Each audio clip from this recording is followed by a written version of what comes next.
क्या आपके परिवार में ऐसा कोई व्यक्ति है जिसके स्पर्म क्वालिटी अच्छी नहीं है या जिनके सीमन एनालिसिस में उनके शुक्राणुओं की संख्या, गतिशीलता और बनावट अच्छी नहीं है? तो यह वीडियो आपके काफ़ी काम का है। इससे आपको काफ़ी हेल्प मिल सकती है। दोस्तों, मैं डॉक्टर निशांत दीक्षित हूँ। मैं एक IVF और टेस्ट बेबी स्पेशलिस्ट हूँ। आज इस वीडियो के माध्यम से हम जानेंगे कि पुरुषों में शुक्राणुओं की गुणवत्ता, स्पर्म क्वालिटी को किस तरह से इम्प्रूव किया जाए। दोस्तों, हमारे क्लिनिकल प्रैक्टिस के अंदर जो पेशेंट हमारे आउटडोर में आते हैं उसमें 50% पेशेंट ऐसे होते हैं जिनमें कि डायरेक्टली और इनडायरेक्टली मेल पार्टनर रेस्पॉन्सिबल होता है क्योंकि उनकी स्पर्म क्वालिटी अच्छी नहीं होती है।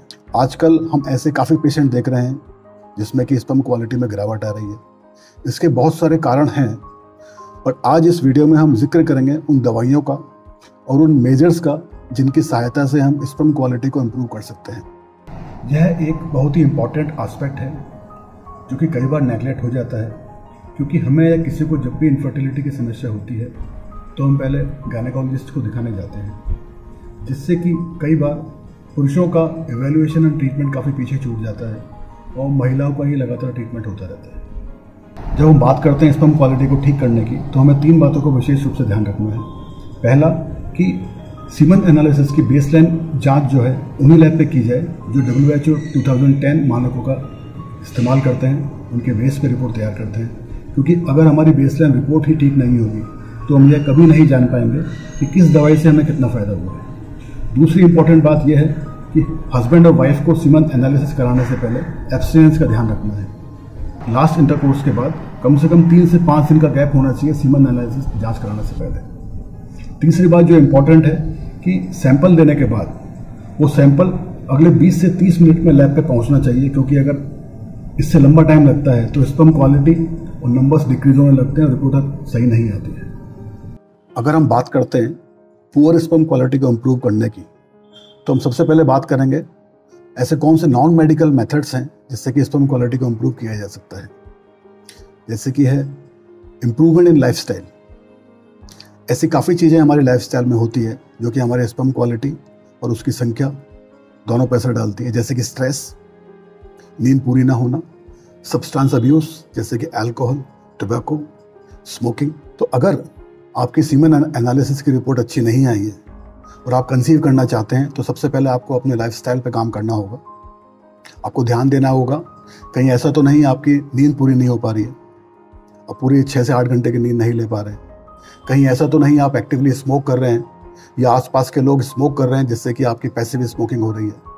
आपका अल्कोहल इंटेक बहुत ज़्यादा तो नहीं है, आपके आसपास बहुत ज़्यादा पॉल्यूशन तो नहीं है।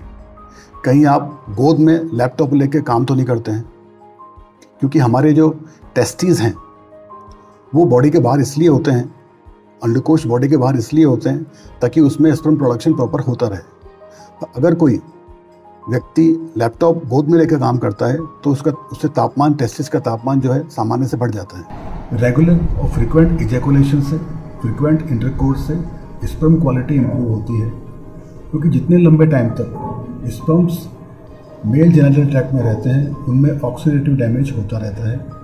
इसलिए कपल्स में जिनमें सीमन क्वालिटी पुअर होती है उन्हें हम एडवाइस करते हैं कि वे फ्रीक्वेंट इजैकुलेशन करें, फ्रीक्वेंट इंटरकोर्स करें, ताकि उनकी स्पर्म क्वालिटी इम्प्रूव हो जाए।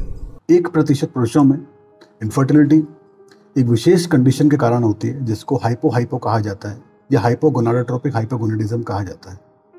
इस कंडीशन में हमारे ब्रेन में जो पीयूष ग्रंथि होती है उससे जो हार्मोन सीक्रेट होते हैं FSH और LH, उनकी मात्रा काफ़ी कम होती है, जिसकी वजह से स्पर्मेटोजेनेसिस नहीं हो पाता है और पुअर स्पर्म क्वालिटी होती है। अगर इस कंडीशन में FSH और LH हार्मोन को बाहर से इंजेक्शन के रूप में दिया जाता है हफ्ते में 2 बार या 3 बार, तो 6 से 8 महीने में स्पर्म क्वालिटी इंप्रूव हो सकती है। दोस्तों, नॉन हार्मोनल मेडिकेशंस पे जाने से पहले अगर आपको इस वीडियो में दी गई जानकारी उपयोगी लगी हो तो इसको लाइक करें, चैनल को सब्सक्राइब करें, ताकि आपको इस तरह जानकारी से भरे हुए वीडियो लगातार मिलते रहें। और अगर आपकी कोई क्वेरी है तो आप नीचे कमेंट बॉक्स में शेयर कर सकते हैं, मैं उसका जवाब देने का पूरा प्रयास करूंगा। पुअर स्पर्म क्वालिटी को अगर हम नॉन हार्मोनल मेडिकेशन से इम्प्रूव करने की बात करते हैं तो इस ग्रुप में सबसे इंपॉर्टेंट मेडिसिन आती है एंटीऑक्सीडेंट। एंटीऑक्सीडेंट्स वे मेडिसिन हैं जो कि हमारे शरीर में किसी भी वजह से हो रहे ऑक्सीडेटिव डैमेज और उससे बन रहे फ्री रेडिकल्स को स्कैवेंज करती हैं, उनको नष्ट करती हैं और हमारे स्पर्म क्वालिटी को इम्प्रूव करती हैं। मार्केट में कई तरह के एंटीऑक्सीडेंट्स अवेलेबल है, जैसे कि vitamin C, vitamin E, lycopene, astaxanthin. Coenzyme is a very important antioxidant. इसको माइटोकॉन्ड्रियल एनर्जाइजर्स भी कहा जाता है। हम सभी जानते हैं कि स्पर्म के अंदर काफ़ी सारे माइटोकॉन्ड्रिया होते हैं और इन माइटोकॉन्ड्रिया को power house of the cell कहा जाता है। इन्हीं की वजह से स्पर्म को एनर्जी मिलती है कि वो अपनी गतिशीलता बनाए रखते हैं और ट्यूब में जाके एग्स को फर्टिलाइज करते हैं। इनफर्टाइल मेल के अंदर कोएंजाइम क्यू की वजह से काफ़ी अच्छे रिजल्ट देखे गए हैं। वर्ल्ड का जो बेस्ट रिसर्च पब्लिकेशन है कॉकरेन कोलैबोरेशन, उसने बताया है कि अगर कोई मेल जिसमें कि सीमन एनालिसिस की रिपोर्ट अच्छी नहीं है, उसको अगर 2 से 3 महीने अगर कोएंजाइम क्यू दिया जाता है तो उसके प्रेगनेंसी होने की संभावना 7% से बढ़कर 24 से 28% तक हो जाती है, अर्थात 3 से 4 गुना का फायदा होता है। और एंटीऑक्सीडेंट केवल सप्लीमेंट के रूप में देना ही जरूरी नहीं है, हमारी डाइट भी इस प्रकार होनी चाहिए कि उसके अंदर प्रचुर मात्रा में एंटीऑक्सीडेंट्स अवेलेबल हो। इसलिए हमारे पास काफ़ी सारे तरीके हैं जिससे हम अपनी स्पर्म क्वालिटी को इम्प्रूव कर सकते हैं, जिसमें पहला सबसे इम्पॉर्टेंट है लाइफस्टाइल मॉडिफिकेशन। हमें अपनी लाइफ में स्ट्रेस को कम करना है, नींद पूरी करनी है, मेडिटेशन की हेल्प लेनी है, स्मोकिंग, अल्कोहल, टबैको इनसे दूरी बना कर रखनी है। सेकंड है हार्मोनल मेडिकेशंस। हार्मोनल मेडिकेशंस काफ़ी कम लोगों में हेल्पफुल होती है। अगर ये सही डोज में टारगेटेड और सिलेक्टेड लोगों को दी जाए तो इससे स्पर्म क्वालिटी इंप्रूव हो सकती है। तीसरा है नॉन हार्मोनल मेडिकेशंस। इस ग्रुप में सबसे इंपॉर्टेंट मेडिकेशन है एंटीऑक्सीडेंट्स। एंटीऑक्सीडेंट्स से पाया गया है कि ये स्पर्म क्वालिटी को और क्वांटिटी दोनों को इम्प्रूव करते हैं। अगर आपके सीमन की रिपोर्ट एबनॉर्मल है तो मैं आपको एडवाइस करूंगा कि आप अपने एरिया में किसी well qualified reproductive medicine specialist से मिलें और अपने कारण को जानें और इसका ट्रीटमेंट लेकर इसका फ़ायदा उठाएं। सारे मेजर अपनाने के बाद भी कुछ पेशेंट्स ऐसे होते हैं जिनमें स्पर्म क्वालिटी इंप्रूव नहीं हो पाती है।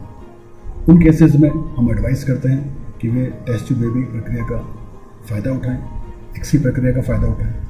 कुछ पेशेंट्स ऐसे होते हैं जिनमें कि इनफर्टिलिटी का कोई हमें कारण नहीं मिल पाता है, इसको इडियोपैथिक इनफर्टिलिटी कहा जाता है, और इसके बाद उनकी स्पर्म क्वालिटी धीरे धीरे निरंतर गिरती ही रहती है। ऐसे केसेस में आवश्यक है कि वो कपल देरी ना करें और टेस्ट ट्यूब बेबी और एक्सी प्रक्रिया का फ़ायदा उठा के अपनी फैमिली को जल्दी से जल्दी कंप्लीट करें। आशा है कि आपको ये वीडियो पसंद आया होगा। नमस्कार।